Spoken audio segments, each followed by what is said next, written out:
Hello student, তোমাদের স্বাগত। আজ আমরা ইউনিট এবং ডাইমেনশন পড়ব, ফিজিক্সের ফার্স্ট চ্যাপ্টার।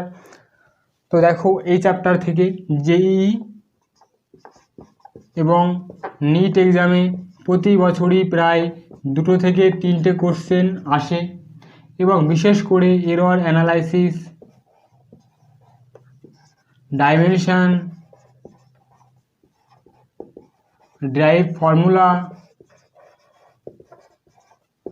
এই টপিকগুলো থেকে বেশি কোশ্চেন আসে, অর্থাৎ বেশি তোমাদের এনটিএ গুরুত্ব দেয় এই চ্যাপ্টারে, এই টপিকগুলোকে।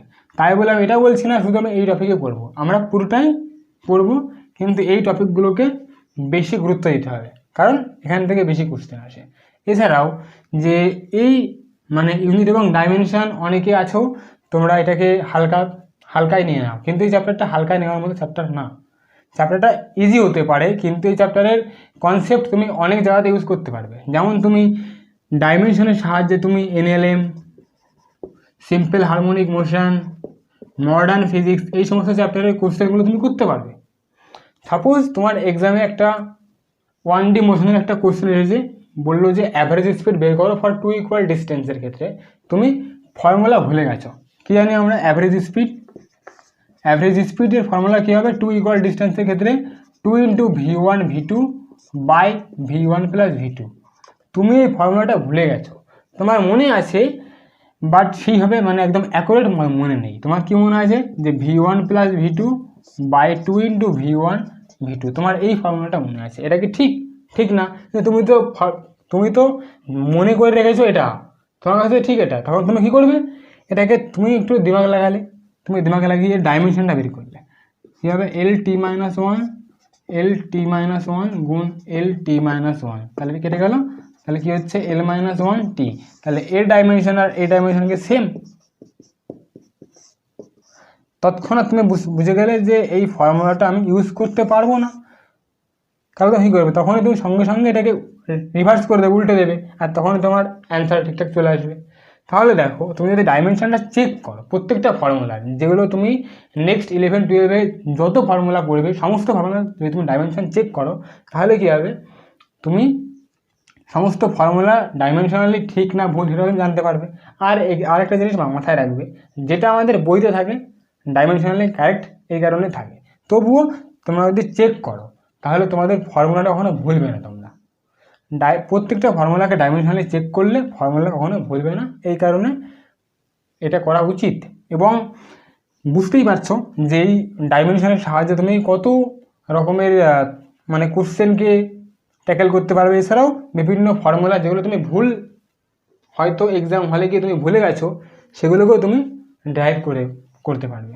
তো আশা করি তুমি বুঝতে পেরেছো এই চ্যাপ্টারের গুরুত্বটা কোথায়। এছাড়াও পরে যখন আজকের লেকচারে হবে না, কালকের লেকচারে আমার যে নেক্সট লেকচার আসবে, সেই লেকচারে কিন্তু ডাইমেনশনের সাহায্যে অনেক কোশ্চেনকে আমরা ইজিলি সলভ করব, এবং সেগুলোকে তোমরা দেখলে বুঝতে পারবে যে এই চ্যাপ্টারের কোথায় গুরুত্বপূর্ণ টপিক, কোন এই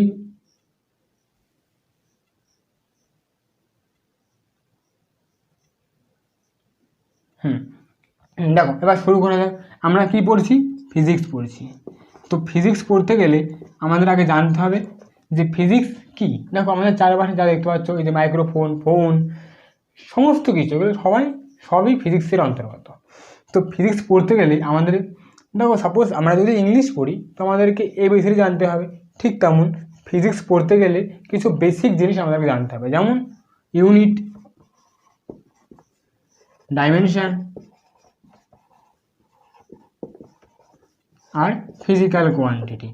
এই 3টে জিনিস তোমাদেরকে বেসিক জানতেই হবে। এই কারণেই তো ইউনিট এবং ডাইমেনশন আমাদের ফিজিক্সের ফার্স্ট চ্যাপ্টার। তাহলে দেখো, সবার আগে জানবো আমরা কি ফিজিক্যাল কোয়ান্টিটি কাকে বলে। দেখো, ফিজিক্যাল কোয়ান্টিটি কি? যে সমস্ত কোয়ান্টিটিকে আমরা করতে পারি, মেজার করতে পারি, কি দিয়ে? ফিজিক্যাল ইনস্ট্রুমেন্ট দিয়ে, তাদের কি বলা হয়? ফিজিক্যাল কোয়ান্টিটি বলা হয়। তাহলে ফিজিক্যাল কোয়ান্টিটি কাকে বলবো? ফিজিক্যাল কোয়ান্টিটি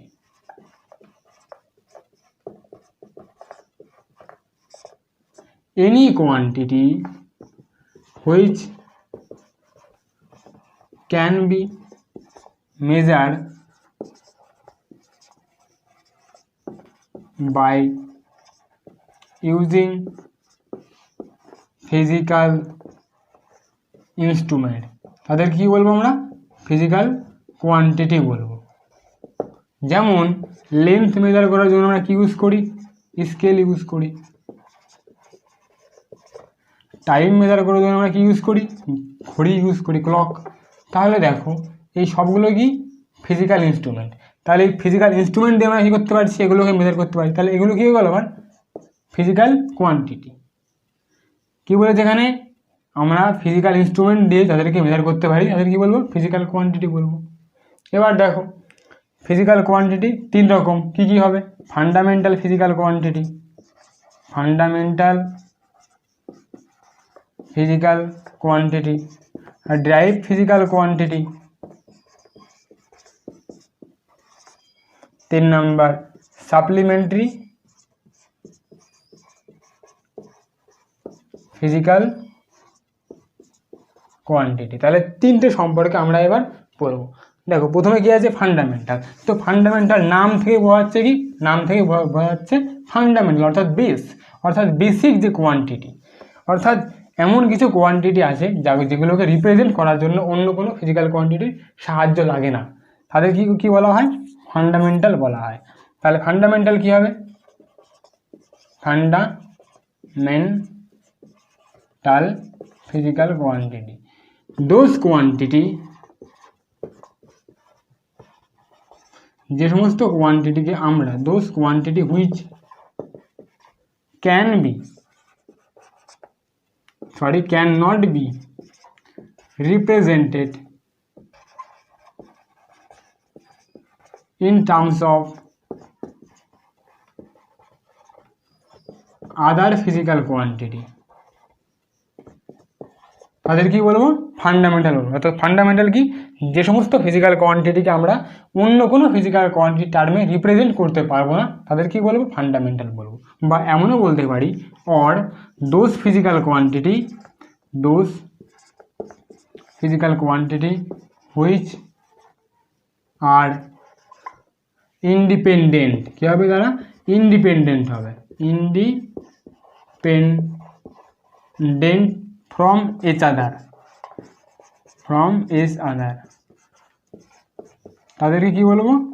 ফান্ডামেন্টাল বলবো। অর্থাৎ যে সমস্ত physical quantity independent from each other, অর্থাৎ যে সমস্ত ফিজিক্যাল কোয়ান্টিটি একে অপরের উপরে ডিপেন্ড করে না, অর্থাৎ নির্ভরশীল হয় না, তাদের কী বলবো আমরা? ফান্ডামেন্টাল বলবো।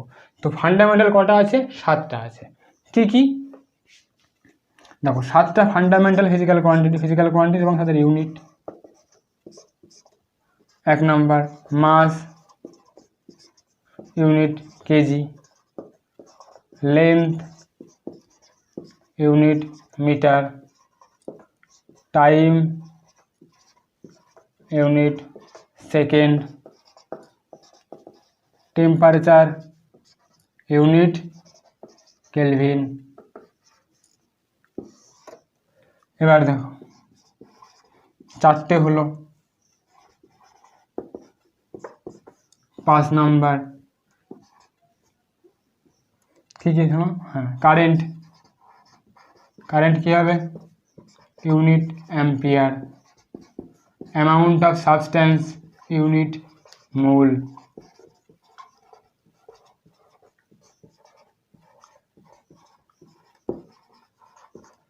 7 নম্বর লুমিনিয়াস ইন্টেন্সিটি, ইউনিট ক্যান্ডেলা। তাহলে এই 7টা কি আমাদের ফান্ডামেন্টাল ফিজিক্যাল কোয়ান্টিটি, অর্থাৎ এই 7টাকে রিপ্রেজেন্ট করার জন্য অন্য কোনো ফিজিক্যাল কোয়ান্টিটির সাহায্য লাগে না, তাদের কি বলা হয়? ফান্ডামেন্টাল বলা হয়। এবার দেখো ডেরাইভড ফিজিক্যাল কোয়ান্টিটি। ডেরাইভড কি? নাম থেকেই বোঝা যাচ্ছে, মানে যাদেরকে আমি ডেরাইভ করতে পারি, অর্থাৎ তাদেরকে যারা ইন্ডিপেন্ডেন্ট হয় না, অর্থাৎ যারা ডিপেন্ড করে অন্য কোনো ফান্ডামেন্টাল ফিজিক্যাল কোয়ান্টিটির উপরে, তাদের কি বলবো? ডেরাইভড ফিজিক্যাল কোয়ান্টিটি বলবো। তাহলে এই 7টা ফান্ডামেন্টাল ছাড়া বাকি সব কি হবে? ডেরাইভড ফিজিক্যাল কোয়ান্টিটি হবে। এবার দেখো ডেরাইভড physical quantity.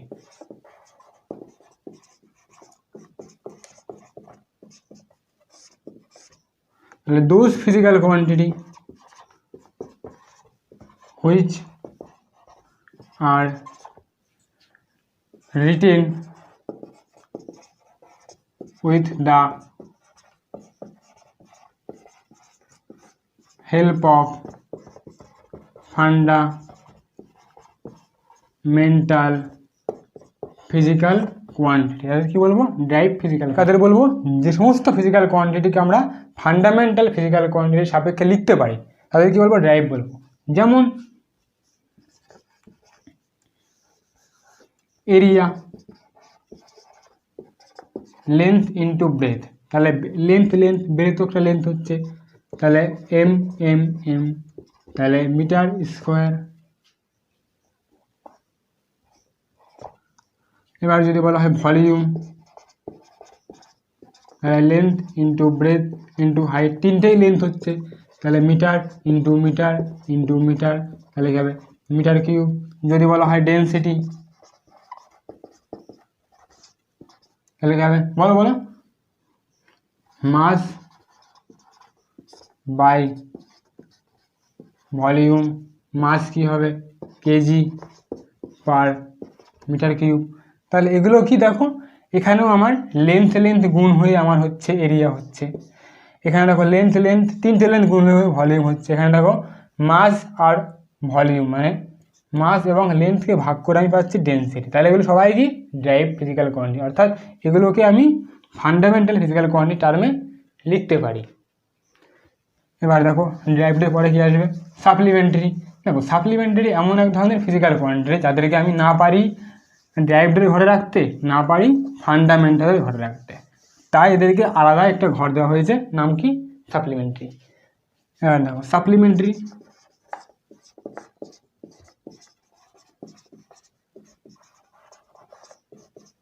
Physical quantity.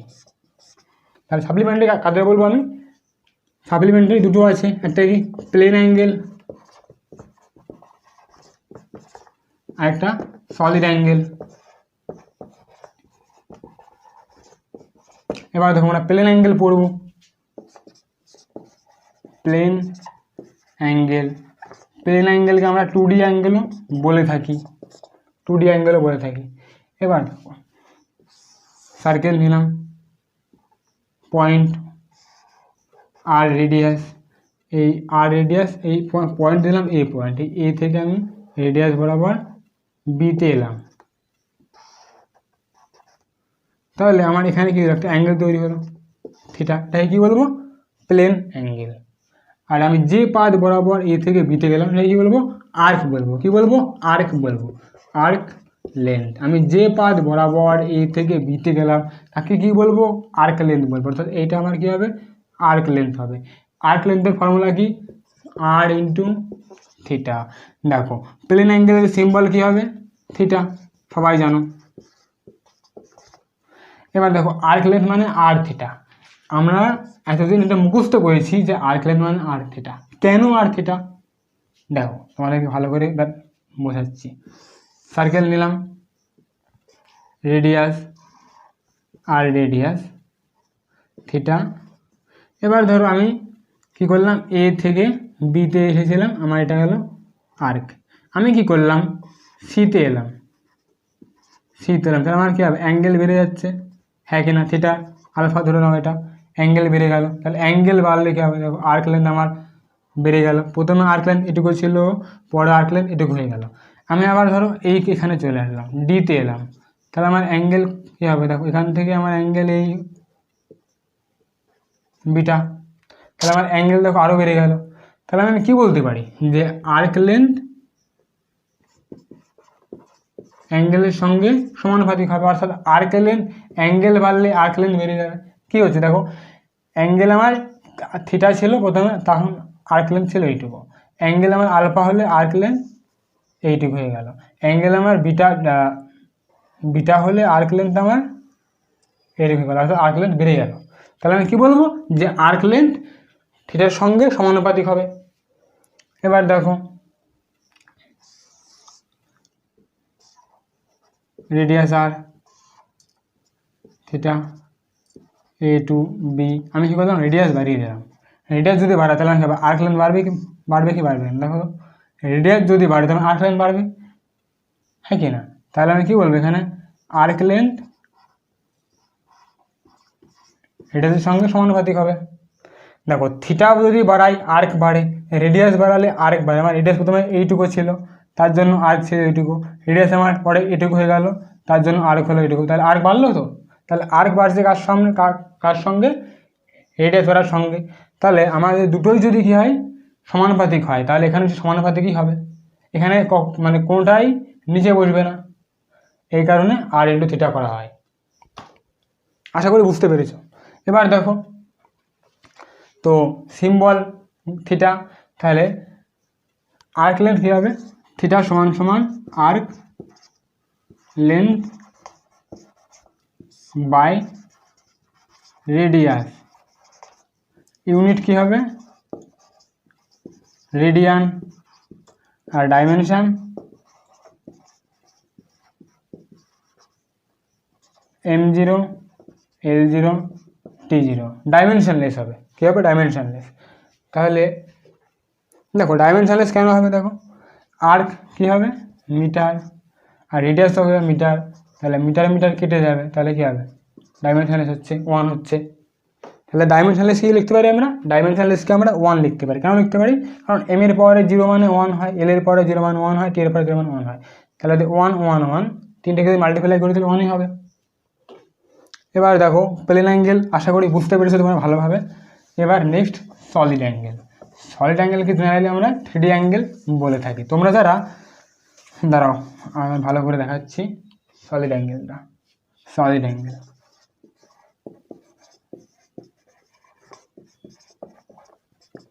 Solid angle, তোমরা যারা এই ধরনের আইসক্রিম খেয়েছো তারা ভালোভাবেই দেখেছো।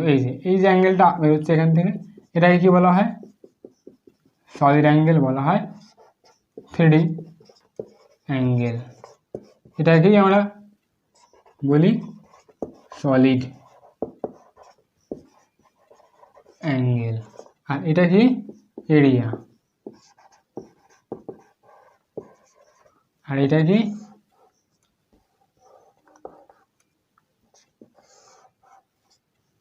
রেডিয়াস। আর তাহলে এটার সিম্বল কি হবে, সলিড অ্যাঙ্গেলের symbol omega, symbol omega. Formula কী হবে, সলিড অ্যাঙ্গেল ওমেগা সমান সমান এরিয়া বাই রেডিয়াসের স্কোয়ার, ইউনিট কী হবে, স্টেরেডিয়ান, ডাইমেনশন, এটুকু কী হবে, ডাইমেনশন লেস। অর্থাৎ supplementary physical, which of the following set, which of the following set cannot be enter into, cannot be enter into the list of fundamental quantities, into the list of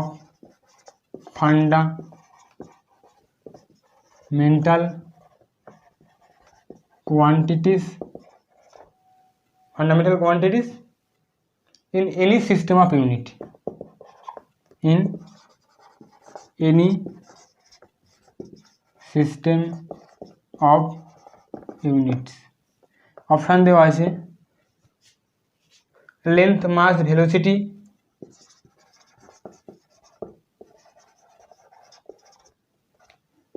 mass, velocity. Option B length, time, velocity.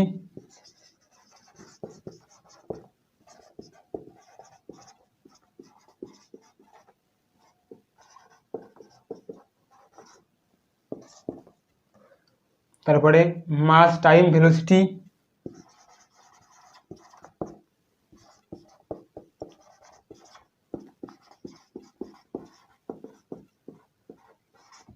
Option D mass, length, time. দেখো কোশ্চেনে কি বলেছে, which of the following set can not, মানে কোন সেটটা আসবে না, কোথায় আসবে না, ফান্ডামেন্টাল ফিজিক্যাল কোয়ান্টিটির সেটে আসবে না। তো ফান্ডামেন্টাল ফিজিক্যাল কোয়ান্টিটি কাকে বলে, যে সমস্ত ফিজিক্যাল কোয়ান্টিটি কী হবে, ইন্ডিপেন্ডেন্ট ফ্রম ইচ আদার হবে। অর্থাৎ যে আমি বলতেই পারি যে এখানে মানে সেই সেটগুলোকে মানে ফান্ডামেন্টাল ফিজিক্যাল কোয়ান্টিটি সেট হবে যেই সেটগুলো ইন্ডিপেন্ডেন্ট হবে, যেই সেটগুলোর প্রতিটা কোয়ান্টিটি একে অপরের উপর ডিপেন্ড করবে না। তাহলে দেখো লেন্থ, মাস, ভেলোসিটি, আমি যদি লেন্থ আর মাসকে যদি গুণ করি তাহলে আমি ভেলোসিটি পাবো কি, পাবো না, বা ভাগ করলেও পাবো না। এবার দেখো মাস টাইম, মাস বা টাইমকে গুণ বা ভাগ যাই করে কেন এটা আসবে না। মাস, লেন্থ, টাইম কখনো এটা তো পুরোপুরিভাবেই ফান্ডামেন্টাল হচ্ছে, তাহলে আমার এটাও ফান্ডামেন্টাল হচ্ছে। আমার দেখো D fundamental, C fundamental, A fundamental, তাহলে আমার দেখো লেন্থ, টাইম, ভেলোসিটি। আমি কি জানি, ভেলোসিটি মানে ডিসপ্লেসমেন্ট আপন টাইম। ডিসপ্লেসমেন্ট কি, মিটার, মিটার পার সেকেন্ড, তাহলে লেন্থ কি, মিটার, টাইম, সেকেন্ড। তাহলে ভেলোসিটি দেখো, ভেলোসিটি মানে কি, লেন্থ বাই টাইম হবে, ইউনিট। তার মানে ভেলোসিটি আমার লেন্থ আর টাইমের উপরে ডিপেন্ড করছে, তার মানে এটা কি ফান্ডামেন্টাল হবে কি বলো। তাহলে আমার অপশান বি কারেক্ট হবে। কি বলেছে এখানে, কোনটা এন্টার করবে না ফান্ডামেন্টাল কোয়ান্টিটির সেটে। তাহলে তিনটে, লেন্থ, মাস, ভেলোসিটি ফান্ডামেন্টাল হচ্ছে, মাস, টাইম, ভেলোসিটি ফান্ডামেন্টাল হচ্ছে, মাস, লেন্থ, টাইম ফান্ডামেন্টাল হচ্ছে, কিন্তু এখানে লেন্থ, টাইম, ভেলোসিটি ফান্ডামেন্টাল হচ্ছে না। আশা করি কোশ্চেনটা বুঝতে পেরেছ।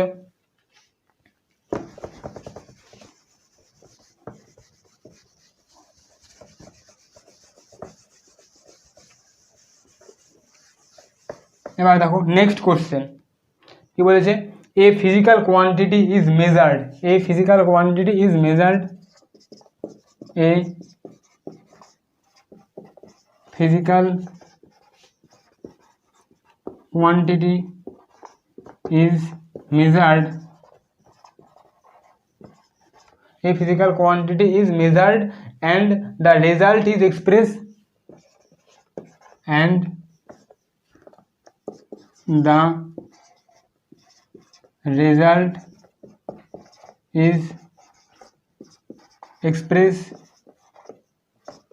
is expressed as nu, where n is numerical value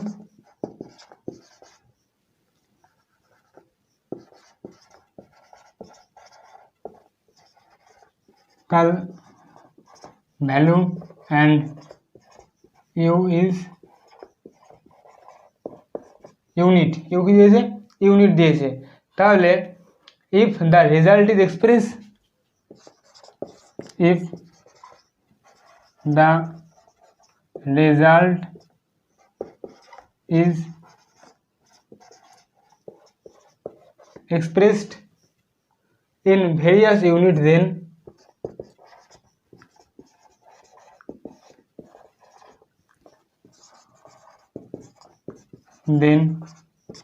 first option n proportional to size of u, second option n inverse proportional to 1 by u, third option n u square, option d। দেখো এখানে কি বলতে, দেখো এই physical কোয়ান্টিটিকে measure করা হয়েছে, N measure করা হয়েছে বা হয়েছে, এবং সাথে রেজাল্টকে এন ইউ এর প্রোডাক্ট রাখা হয়েছে, যেখানে এন কি, এন হলো নিউমেরিক্যাল ভ্যালু আর ইউতে ইউনিট। তাহলে কি বলছে, আমি তাদেরকে কি করি, যদি অন্য ইউনিটে এক্সপ্রেস করি তাহলে কি হবে আমার, আমি কি জানি যে আমার ফিজিক্যাল কোয়ান্টিটি সমান সমান এন ইউ ইজিক্যাল টু কি, কনস্ট্যান্ট, আর এন সমান ব্যস্তানুপাতিক হবে ইউর সঙ্গে। তাহলে যদি এন বাড়ে তো ইউ কমবে, আর যদি ইউ বাড়ে তো এন কমবে। তাহলে আমি যদি একটা ইউনিট থেকে আরেকটা ইউনিট চেঞ্জ করি তাহলে আমার কী হবে, হয়তো দেখো 1 কেজি সমান 1000 গ্রাম। আমার যদি আমি ইউনিটের কনভার্সন করি তাহলে আমার এটা ছোট হবে না এটা বড় হবে, না হলে এটা ছোট না এটা বড় হবে, মানে এটা ব্যস্তানুপাতিক হবে। তাহলে দেখো এখানে কোথায় এটা আছে, তাহলে অপশান বি হবে কারেক্ট আমার। আমি যখনই চেঞ্জ করব ফিজিক্যাল কোয়ান্টিটিকে এক ইউনিট থেকে আরেক ইউনিট, তখন আমার কী হবে, একটা সিস্টেম থেকে একটা সিস্টেম নেই। আমি যখনই ফিজিক্যাল কোয়ান্টিটিকে একটা সিস্টেম থেকে একটা সিস্টেমে কনভার্ট করব, তখনই কী হবে, তাহলে নিউমেরিক্যাল ভ্যালু এবং ইউনিটের মধ্যে কী হবে, চেঞ্জ হবে। এবং চেঞ্জ হলে কী হবে, এটি ব্যস্তানুপাতিক হয়ে যাবে। তো এখানে option B is the right option. এবার দেখো, এক্সামে আমাদের বিশেষ করে যেই মেনে তো ফ্রিকুয়েন্টলি আসেই, কিন্তু আগে আমাদের এইমসের পেপার হতো, কিন্তু এখন এইমসের পেপার হয় না। তো এটা নিটের সঙ্গে এখন চলে এসেছে। তো সেই কারণে কিছু আমার এইমসের পেপারে অ্যাসারশন এবং রিজনের কোশ্চেন আসতো। তো সেই কোশ্চেনটাকে ট্যাকেল করার জন্য একটা বক্স, ইউনিট এবং ডাইমেনশনের একটা বক্স। আচ্ছা, এটা পরে পড়ি, আগে আমি ডাইমেনশনটা পড়িয়ে দিই তোমাদের, তাহলে এই বক্সটা পড়তে সুবিধা হবে।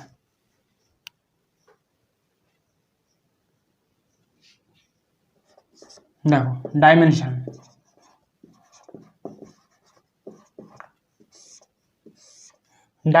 কি, ডাইমেনশন কি, যে ফান্ডামেন্টাল ফিজিক্যাল কোয়ান্টিটির উপরে যে পাওয়ার দেওয়া হয়, পাওয়ার দিয়ে অন্য কোনো ফিজিক্যাল কোয়ান্টিটিকে রিপ্রেজেন্ট করা হয়, তাই কি বলবো, ডাইমেনশন বলবো। ডাইমেনশন কি বলবো, the powers raised in symbol of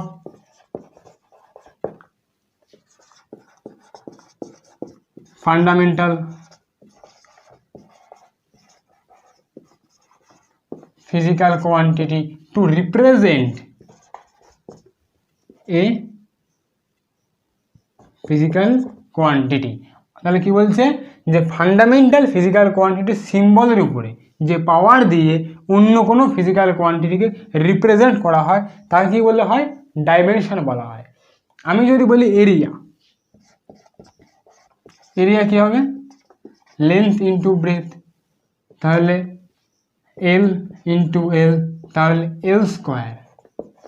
তাহলে ডাইমেনশন কি বললাম, পাওয়ার, তাহলে দুইটা কি ডাইমেনশন। আর এল স্কোয়ার এটাকে কী বলবো, এটা কি বলা হয়, ডাইমেনশনাল ফর্মুলা বলা হয়। এই যে টোটালটাকে কি বলা হয়, ডাইমেনশনাল ফর্মুলা বলা হয়।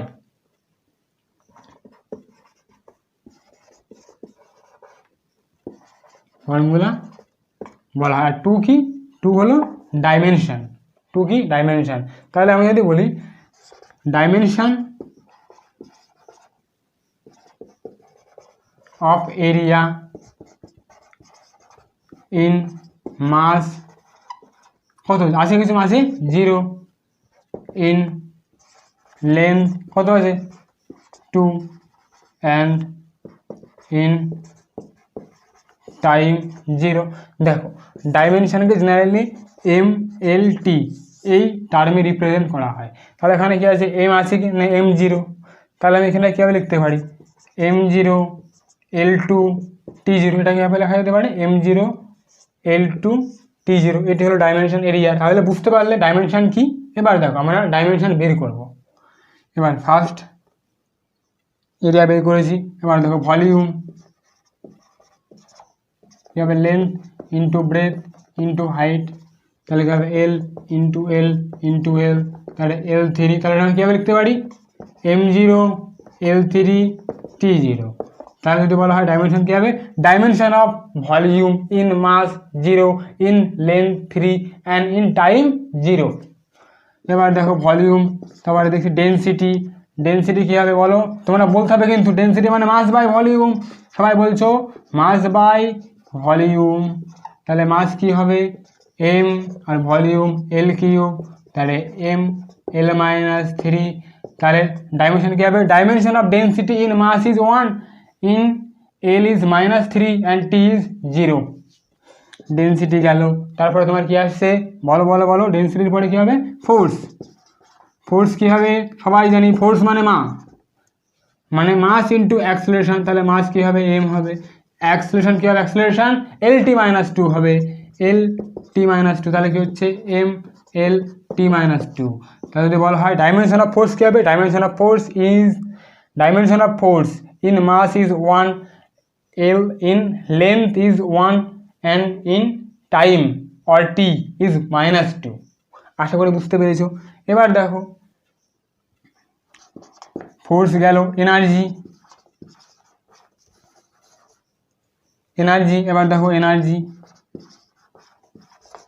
কি হবে বলো বলো বলো, এনার্জি কি হবে বলো, এনার্জি কি হবে বলো, force into displacement into cos theta. তাহলে ফোর্স কী হবে এম এল টি -2 ইন্টু ডিসপ্লেসমেন্ট কী হবে এল হবে, তাহলে এম এল স্কোয়ার টি -2। তাহলে ফোর্সের ডাইমেনশন কী হচ্ছে, ফোর্সের dimension of force in mass is 1, in length is 2, and in time is -2। আশা করি বুঝতে পেরেছো।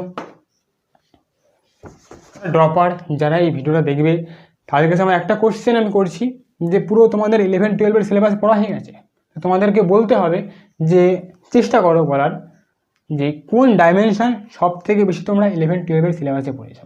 তোমাদের অ্যান্সারটা তোমরা কমেন্টে জানাবে, এবং যদি আমার সাথে মিলে থাকে তাহলে তো খুবই ভালো কথা, না মিললে অসুবিধা নেই, তোমরা শিখছো, তো শিখতে গেলে ভয়ের কোনো কারণ নেই, আমিও শিখছি তোমরাও শেখো। এবার দেখো সব থেকে বেশি ডাইমেনশন আমাদের ফোর্স এবং এনার্জি আমরা 11-12 পুরো সিলেবাসে আমরা পড়েছি। তোমরা যদি ইউনিট এবং ডাইমেনশন এছাড়াও কাইনেমেটিক 1D 2D যদি ছেড়ে দাও, এগুলো একদম বেসিক চ্যাপ্টার, যদি এগুলো বাদ রাখো তারপরে তুমি কী দেখবে ফোর্স এবং এনার্জি এসেই চলেছে। যেমন নিউটন লজ অফ মোশন, সেখানে কি আসছে ফোর্স আসছে, তারপরে কি আসছে ওয়ার্ক ফর এনার্জি, সেখানে কি আসছে ফোর্স আসছে, এনার্জি আসছে, work is a form of energy. তারপরে কি আসছে গ্র্যাভিটেশন, সেখানে আসছে gravitational force, gravitational potential energy আসছে। তারপর দেখো রোটেশনে কি হচ্ছে টর্ক আসছে, টর্ক ইজ এনার্জি। তারপরে তোমার কি আসছে সলিডে কি আসছে ইলাস্টিক ফোর্স, ইলাস্টিসিটি। তারপর তোমার কি আসছে ফ্লুইডে কি আসছে বার্নৌলিয়াস থিওরেম। তারপরে তোমার আসছে ইকুয়েশন অফ কন্টিনিউটি। তারপরে তোমার কি আসছে থার্মোডাইনামিক, সেখানে কী বলি আমরা হিট পড়ি, heat is a form of energy, তারপরে কি আসছে সিম্পল হারমোনিক মোশন SHM। তো এখানে কী হচ্ছে যে SHM কীভাবে হয় এবং SHM যখন হয় তখন কাইনেটিক পোটেনশিয়াল, টোটাল এনার্জি আমরা পড়ি। তারপরে ওয়েভ কী হবে, একটা এনার্জি ট্রান্সফারের পদ্ধতি। তারপরে আমরা ক্লাস 12 কী পড়ি ইলেকট্রোস্ট্যাট, সেখানে কী হচ্ছে ইলেকট্রোস্ট্যাটিক ফোর্স আসছে। তারপর ম্যাগনেট কী হচ্ছে, ম্যাগনেটে আমরা ম্যাগনেটিক ফোর্স। তারপর আমরা মডার্ন ফিজিক্সে ঢুকছি, সেখানে কি দেখতে পাচ্ছি আমরা মডার্ন ফিজিক্সে টোটাল এনার্জি পাচ্ছি, ইলেকট্রন ঘুরছে, ইলেকট্রনের এনার্জি পাবো। তারপরে আমাদের ফটো ইলেকট্রিক এফেক্ট, সেখানে আমরা কী পাচ্ছি ওয়ার্ক ফাংশন পাচ্ছি, টোটাল এনার্জি পাচ্ছি। তাহলে তোমরা কি বুঝতে পারলে যে পুরো ফিজিক্সটাই 11-12 পুরো ফিজিক্সে আমাদের NLM থেকে শুরু করে একদম শেষ মডার্ন ফিজিক্স সমস্ত জায়গাতে আমরা কি দেখতে পাচ্ছি ওয়ার্ক ফোর্স এনার্জি ডাইমেনশন আমরা পাচ্ছি। মোরালেস 90% কেসে তোমাদের যা ডাইমেনশন বের করতে বলবে এই ফোর্স এবং এনার্জিতে তোমরা কনভার্ট করে নিতে পারবে। আমি কি বলতে চাইছি, তোমাদের কাছে একটাই বলতে চাইছি যে যার ডাইমেনশনে দিক না কেন পরীক্ষায়, সেই ডাইমেনশনটাকে বের করার জন্য তুমি দেখবে যে সেই ডাইমেনশনটা ফোর্স বা এনার্জির কোন ফর্মুলাতে আছে। তুমি যে ডাইমেনশনটা বের করতে দিল সেই ডাইমেনশনের ফর্মুলা কখনো ইউজ করবে না। যদি ধরো সাপোজ আমাকে দিল যে তুমি বের করো রেজিস্ট্যান্স, আমরা কী জানি ফর্মুলা V=IR বা R=ρ L/A। আমি এই ফর্মুলাকে ইউজ করবো না, আমি কি ইউজ করব এনার্জি আর ফোর্সের মধ্যে যে কোনো একটা ফর্মুলা যেটাতে রেজিস্ট্যান্স আসে। আমি কি জানি joules law heating effect H=I²RT, এখান থেকে আমি পেয়ে যাবো এই রেজিস্ট্যান্সের ফর্মুলা। তাহলে আমি যেটা বলতে চাইছি আশা করি বুঝতে পেরেছো যে আমাকে এমন একটা ফর্মুলা খুঁজতে হবে যেখানে যার ডাইমেনশন বের করতে বলেছে সেটি থাকে। চলো এবার শুরু করা যাক। এবার দেখো ফার্স্ট আমরা পড়বো পারমিটিভিটি, 5 নাম্বার হবে হয়তো। পারমিটিভিটি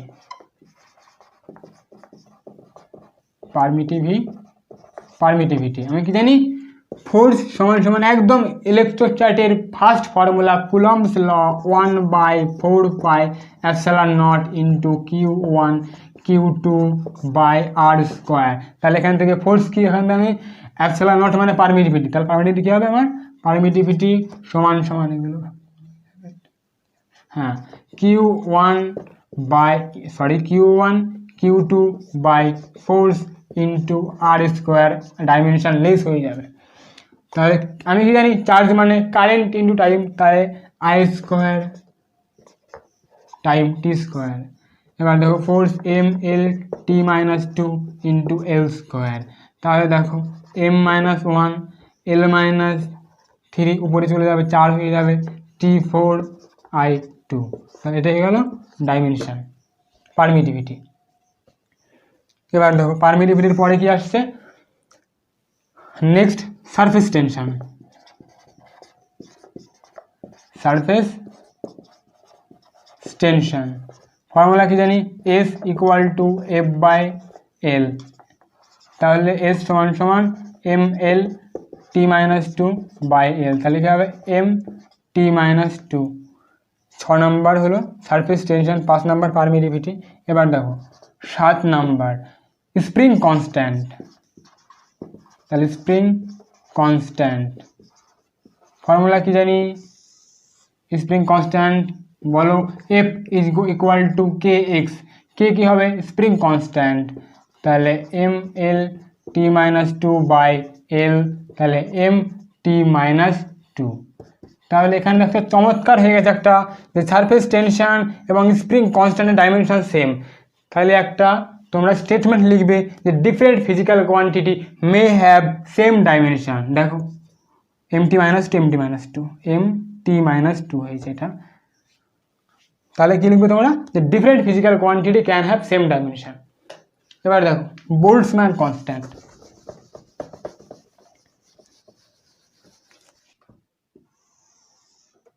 এবার দেখো 7 নম্বর বোল্টজম্যান কনস্ট্যান্ট।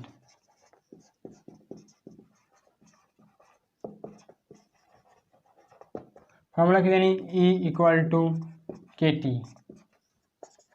তাহলে K সমান সমান ML-T-2 K, তাহলে ML-T-2 K ইনভার্স। 8 নম্বর প্ল্যাঙ্ক কনস্ট্যান্ট।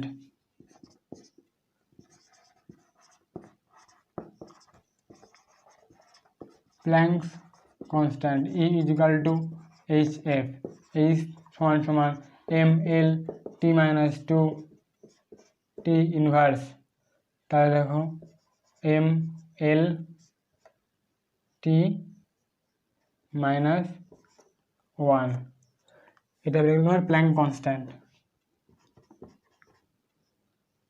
8। এবার 9 নম্বর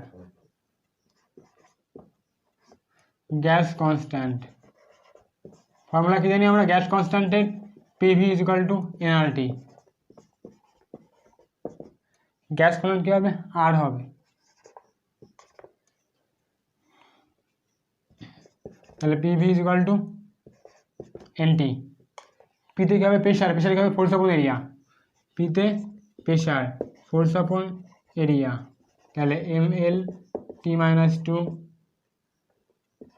L স্কোয়ার, তাহলে ML-1 T-2, তাহলে ML-1 T-2। আর ভলিউম কী হবে, volume length into breadth into height, তাহলে L3 হবে। ভলিউম L3, এনতে কী হবে মোল, টিতে টেম্পারেচার কেলভিন, তাহলে দেখো ML2 T-2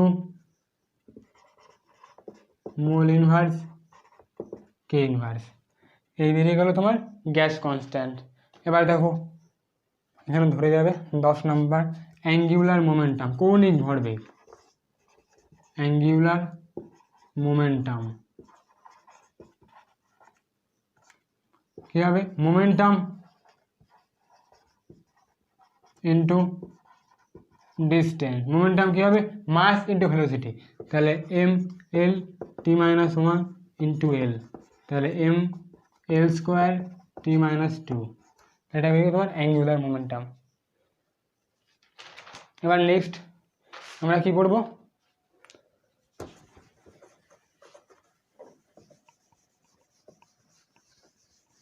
নেক্সট দেখো রেজিস্ট্যান্স।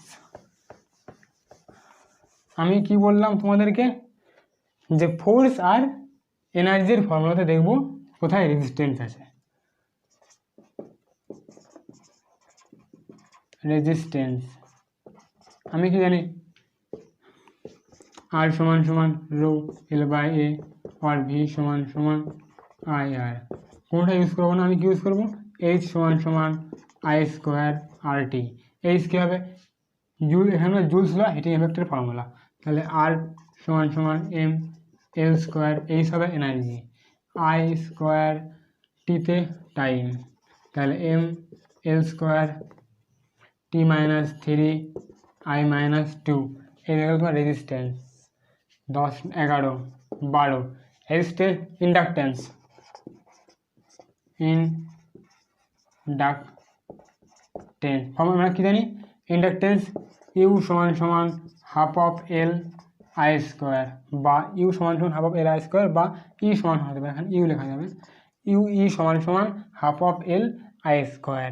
এখানে দেখো তাহলে আমার এল সমান সমান ই বাই আই স্কোয়ার, তাহলে M L square T minus two I square, তাহলে M L square T minus two I minus two, এই তোমার ইন্ডাকটেন্স। যদি বলা হয় ক্যাপাসিটেন্স তাহলে কী হবে, 12 নম্বর বলো, ই সমান সমান Q square by two C, তাহলে সি সমান সমান আই, কিউ মানে কি চার্জ, আর কিউ মানে চার্জ, চার্জ মানে কি কারেন্ট ইনটু টাইম, তাহলে আই স্কোয়ার টি স্কোয়ার, আর E M L square T minus two, তাহলে এখানে ধরবে না, হয়তো ধরবে না, আচ্ছা এটা আমি উপরে বলি। তাহলে কত নম্বর, 13 নম্বর।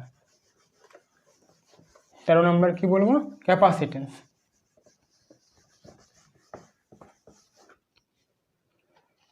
ক্যাপাসিটেন্স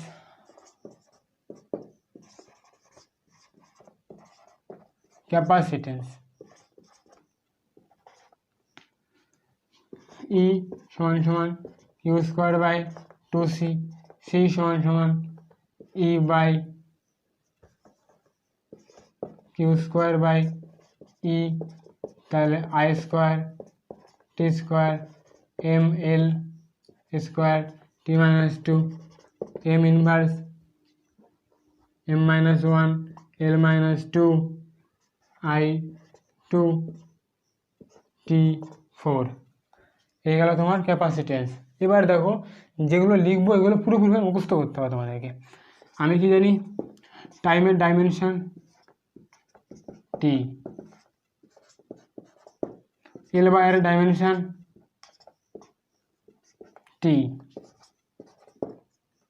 আর সি ডাইমেনশন টি, এগুলো কিন্তু পরীক্ষাতে আসে, রুট এল সি ডাইমেনশন টি, পুরোপুরি মুখস্থ এগুলো। এবার এগুলো কোত্থেকে আসলো সেটা দেখে নাও। আমি কি জানি, ভি সমান সমান আই আর, এবার কি জানি এল ইন্টু ডিআই বাই ডিটি, হ্যাঁ কি না, তোমরা যারা করেছো তারা কিন্তু এগুলো রিলেট করতে পারবে।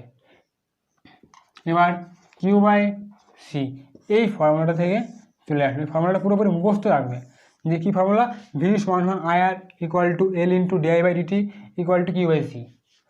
এবার দেখো তুমি কী করবে, এই দুটোকে কম্বাইন করবে আর এই দুটোকে কম্বাইন করবে, চলে আসবে। এবার দেখো কোএফিসিয়েন্ট অফ ভিসকোসিটি কত গেল, 16, 17, কোএফিসিয়েন্ট অফ ভিসকোসিটি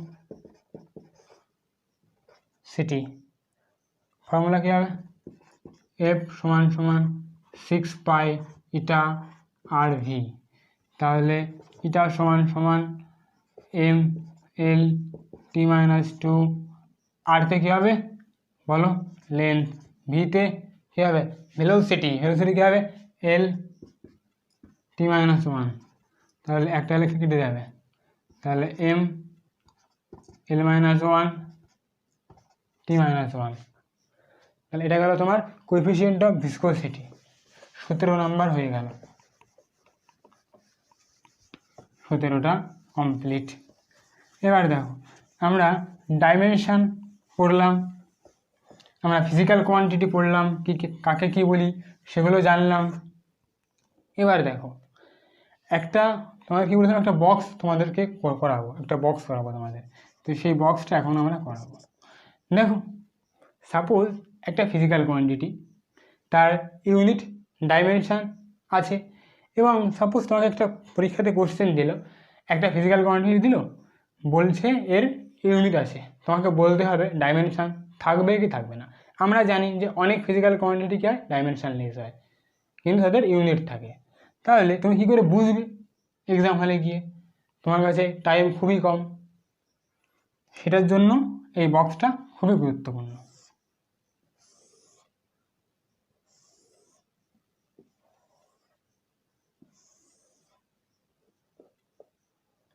এখানে ডাইমেনশন ইউনিট, হ্যাভ ইউনিট, যদি ইউনিট থাকে তো ডাইমেনশন সম্পর্কে বলতে হবে।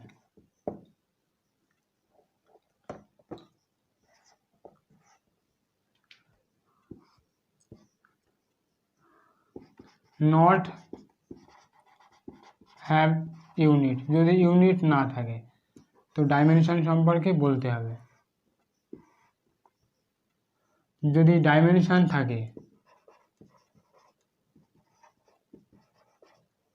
ডাইমেনশন আছে, হ্যাভ ডাইমেনশন, তাহলে ইউনিট সম্পর্কে বলতে হবে। যদি ডাইমেনশন না থাকে, ডাজ নট হ্যাভ ডাইমেনশন, তাহলে ইউনিট সম্পর্কে বলতে হবে। তাহলে যাদের ইউনিট আছে ডাইমেনশন থাকবে কি থাকবে না বলতে হবে। সাপোজ ধরো এটা বাড়ি আমার, ঠিক আছে, এটা ফার্স্ট ফ্লোর, এটা ground floor, first floor, second floor, আমি ফার্স্ট ফ্লোরে থাকি।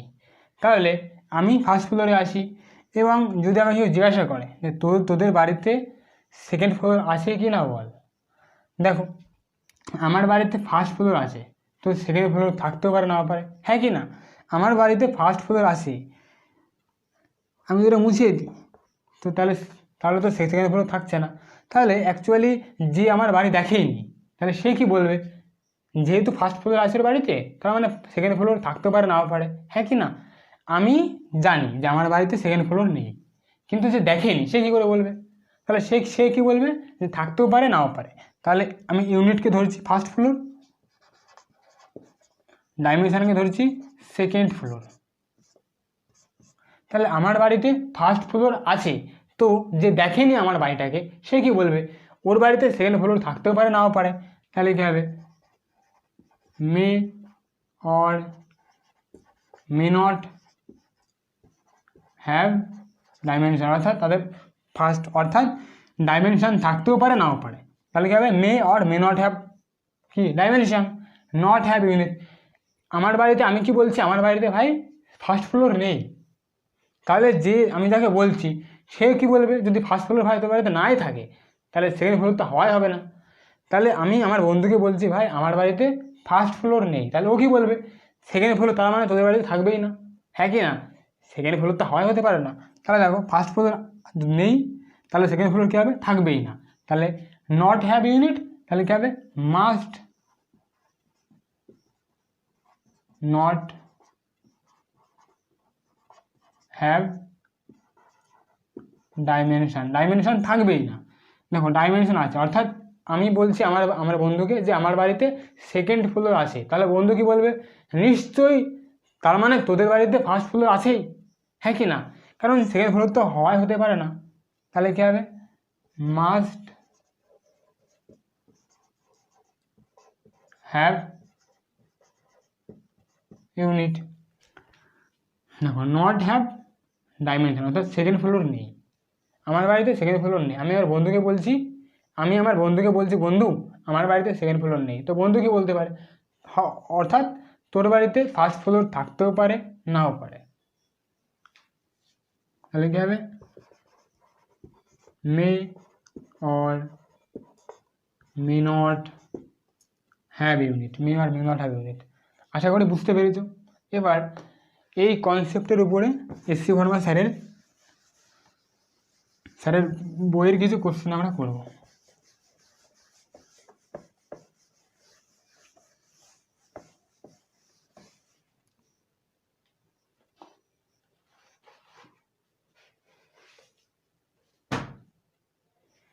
এবার দেখো ফার্স্ট কোশ্চেন, ডাইমেনশনলেস কোয়ান্টিটি।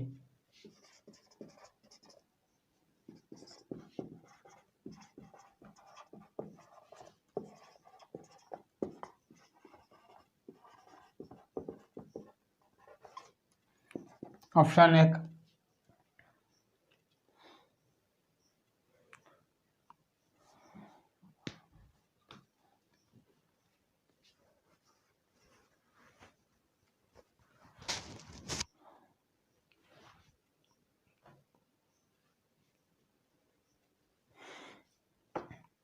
দেখো ডাইমেনশনলেস কোয়ান্টিটি, তাহলে কী হবে, মে, option A,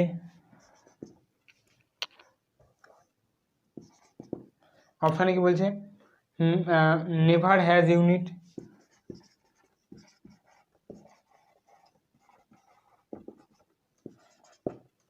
option B, always has unit,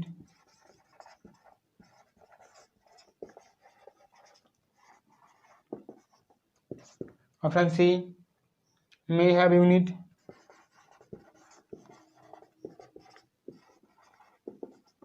option D, does not exist. দেখো ডাইমেনশনলেস কোয়ান্টিটি অর্থাৎ ডাইমেনশন নেই, অর্থাৎ সেকেন্ড ফ্লোর নেই, তো ফার্স্ট ফ্লোর থাকতেও পারে নাও পারে, হ্যাঁ কি না? তাহলে কী হবে, may have unit, option C হবে। নেক্সট কোশ্চেন দেখো,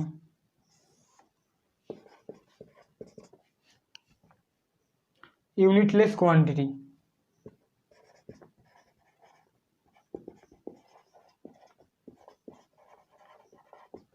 ইউনিটলেস কোয়ান্টিটি, অপশানে কি বলছে, never has dimension,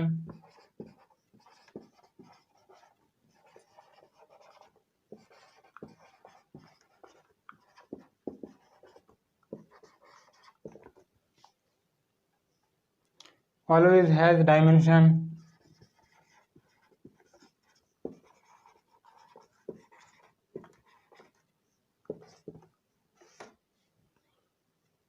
may have dimension,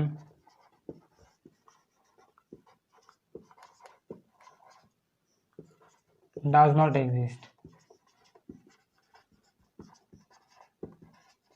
দেখো এটা আমি আবার বোঝাচ্ছি, ডাইমেনশনলেস কোয়ান্টিটি অর্থাৎ মানে ডাইমেনশন নেই, অর্থাৎ এ আমার সেকেন্ড ফ্লোর, এ আমার ফার্স্ট ফ্লোর, কি বলছে আমার ডাইমেনশন নেই অর্থাৎ সেকেন্ড ফ্লোর, অর্থাৎ আমার এটা নেই, অর্থাৎ এটা নেই, তাহলে আমার এটা থাকতেও পারে না পারে, হ্যাঁ কি না?